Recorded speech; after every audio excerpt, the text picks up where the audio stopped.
कबीर साहब को वाणी है, व्रत करे तो मुक्ति होते, अकाल पड़े क्यों मरते हैं। हमारा दूसरा सवाल है कि साधक को व्रत करना चाहिए या नहीं।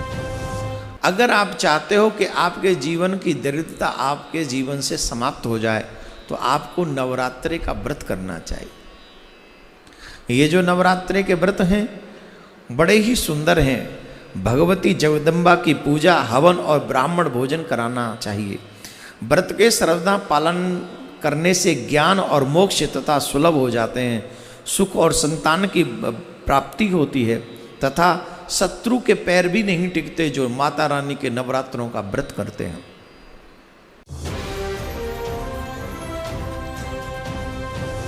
जैसे आज एकादशी है, एकादशी में हमें व्रत करना चाहिए। मेरा भी आज व्रत है, पर कौन सा व्रत है? एकादशी के दिन हमें अन्न ग्रहण नहीं करना चाहिए।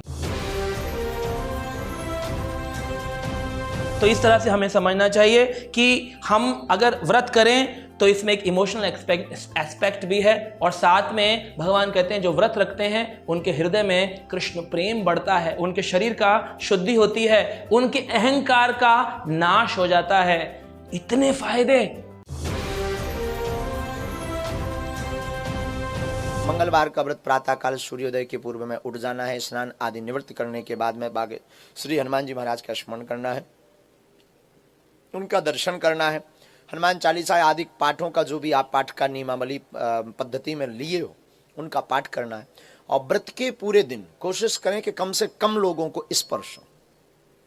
और व्रत के पूरे दिन नाखून, नखशिख यानी बाल, नाखून, छौर कर्म नहीं करना, न काटना है। छठे अध्याय के 16वें श्लोक में फिर ये भी कहा कि अर्जुन यह योग न तो बहुत खाने वाले का और न बिल्कुल न खाने वाले का। बहुत खाना तो यूँ है पेट डली पक्का खा ले अंगड़ाई टूटे, भक्ति हो को ना। और बिल्कुल न खाना, व्रत रखना। व्रत रखना भी गीता में मना है, और ये व्रत रखवाओ एकादशी का, ये कहाँ से लाए? और न बहुत सहन करने वाले, सोने वाले का, और न अधिक जागने वाले का सिद्ध होता। यानी 16वें में तो ये भी कंसेप्ट क्लियर कर दिया है कि व्रत रखना भी व्यर्थ है, और ये एकादशी का व्रत तो बहुत महत्वपूर्ण कर बताते। तो ये लोक वेद है, दंत कथा है, इनकी वेद शास्त्र विधि रहित ज्ञान है, उसके करने से कुछ भी लाभ नहीं होगा। गीता जी अध्याय नंबर 16 के श्लोक नंबर 23 के अनुसार।